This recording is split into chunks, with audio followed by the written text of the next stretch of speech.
Sendan boyroq oiladan kutmoqda ular sovchi, lek buni aytolmay qog'ozga o'rab, deydilar qizim o'qimoqchi.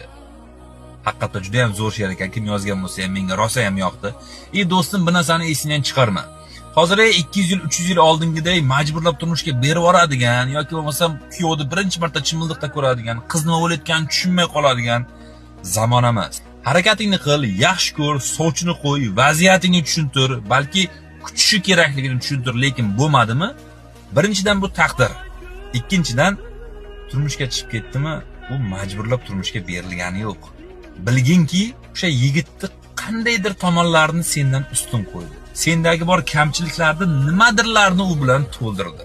Balki 5%, balki 20, balki 50% taqdirini, kelajakdagi hayotini o'sha yigitga ishonib topshira oldi. Shunday ekan, agar shunday bo'lib ketsa, avvalo shukr qil, qutulganingga. Ba'zi bir qiz